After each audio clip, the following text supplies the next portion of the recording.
Hi friends, welcome to red spider Shakti. இன்னைக்கு நம்ம இந்த வீடியோவில் எதை பற்றி பார்க்க போகிறோம் அப்படின்னு பார்த்தீங்கன்னா, சமீபத்தில் ரிலீஸ் ஆன இஎம்ஐ அப்படிங்கிற படத்துடைய முழு ரிவ்யூவை பற்றி தான் இந்த வீடியோவில் பார்க்க போகிறோம். இஎம்ஐ அப்படிங்கிறது நம்ம நாட்டை பற்றி எடுத்துக்கிட்டிங்கன்னா ஒவ்வொருத்தர் வாழ்க்கையிலுமே இஎம்ஐ தான் முக்கியமான ஒரு அங்கம் வகிச்சுக்கிட்டு இருக்கு. காரணம், எல்லா பொருளுமே பார்த்தீங்கன்னா நம்ம இஎம்ஐயில் வாங்கி போட்டுக்கிட்டு தான் இருக்கோம். இந்த இஎம்ஐ வாங்கிட்டு கஷ்டப்படுற ஒரு நபருடைய வாழ்க்கையை அழகாக காட்டியிருக்க திரைப்படம் தான் இஎம்ஐ. இந்த படத்தோட முழு ரிவ்யூவை பற்றி பார்க்கலாம். அதுக்கு முன்னாடி நீங்கள் இன்னும் நம்ம சேனலை சப்ஸ்கிரைப் பண்ணலைன்னா மறக்காமல் சப்ஸ்கிரைப் பண்ணிக்கோங்க. பக்கத்தில் இருக்க பெல் ஐக்கானை கிளிக் பண்ணிக்கோங்க. மேங்கோ ஜூஸ் தயார் பண்ற தனியார் நிறுவனத்துல கெமிஸ்ட்ரியனா வேலை செஞ்சுட்டு இருக்க சதாசிவம் சின்ராஜ் அதே நிறுவனத்துல வேலை செஞ்சுட்டு இருக்க சாய் தன்யாவை காதலிச்சு கல்யாணம் பண்ணிக்கிறாரு. காதலிக்கும் போது புல்லட், கல்யாணத்துக்கு அப்புறம் காதல் மனைவிக்காக கார், அது போக விலை உயர்ந்த செல்போன், இதெல்லாம் பார்த்தீங்கன்னா இஎம்ஐ மூலமாக வாங்குறாரு.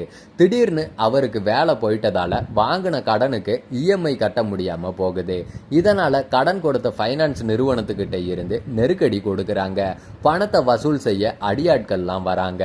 அவங்க கொடுக்குற டார்ச்சரும் அவர் அனுபவிக்கிற அவமானங்களும் தான் படத்தோட கதைங்க. கையில் பணம் இல்லைன்னாலும் இஎம்ஐ மூலமாக பொருட்களை வாங்கலாம் அப்படிங்கிற நிலைமை இன்னைக்கு பல நடுத்தர குடும்பங்களில் இருக்கு.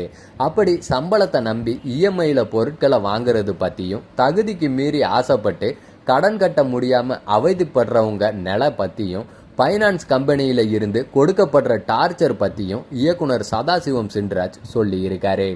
மாத தவணையில் கடன் வாங்கி சீரழிகிற பல குடும்பங்களோட வலியையும் துன்பங்களையும் இந்த சமூகத்துக்கு ஒரு விழிப்புணர்வாக சொல்லி இருக்கிறதோட நடிகராகவும் லீட் ரோலில் நடிச்சிருக்காரு சதாசிவம் சின்ராஜ். இயக்குனர் பொறுப்போட ஹீரோவாகவும் நடிச்சிருக்க சதாசிவம் சின்ராஜ் முதல் படம்ன்றத ஒவ்வொரு காட்சியிலையுமே நிரூபிச்சிட்டாரு. இன்னும் கொஞ்சம் நடிப்பு பயிற்சி கண்டிப்பாக தேவை. அவரோட மனைவியாக வர்ற சாய் தன்யா காதல் காட்சியிலையும் கிளைமேக்ஸ் காட்சியிலையும் இயல்பான நடிப்பை வெளிப்படுத்தி இருக்காங்க. இஎம்ஐ வசூல் செய்கிற வங்கி ஏஜென்ட்டாக வர்ற ஆதவன் நடிப்பு சிறப்பாகவே இருக்கு. நண்பனாக வர்ற பிளாக் பாண்டி காமெடின்ற பெயரில் கடுப்பேற்றிட்டு இருக்காரு.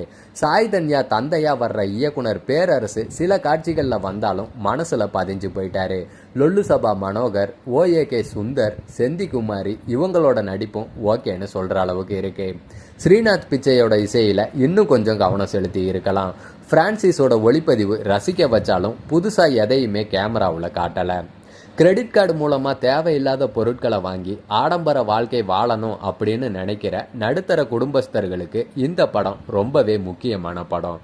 அதே நேரம் இந்த கதையை 10-15 வருஷத்துக்கு முன்னாடியே எடுத்திருந்தா ரசிக்கும்படியாக இருந்திருக்கும். இன்னைக்கு மக்களும் விழிப்புணர்வாக தான் இருக்காங்க.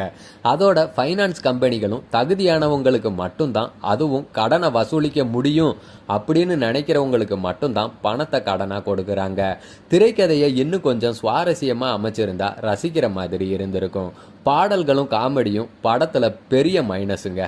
இஎம்ஐ மீட்ரு வெட்டி போடுற மாதிரி படம் மீட்ரு கணக்கில் ஓடிக்கிட்டு இருக்கு.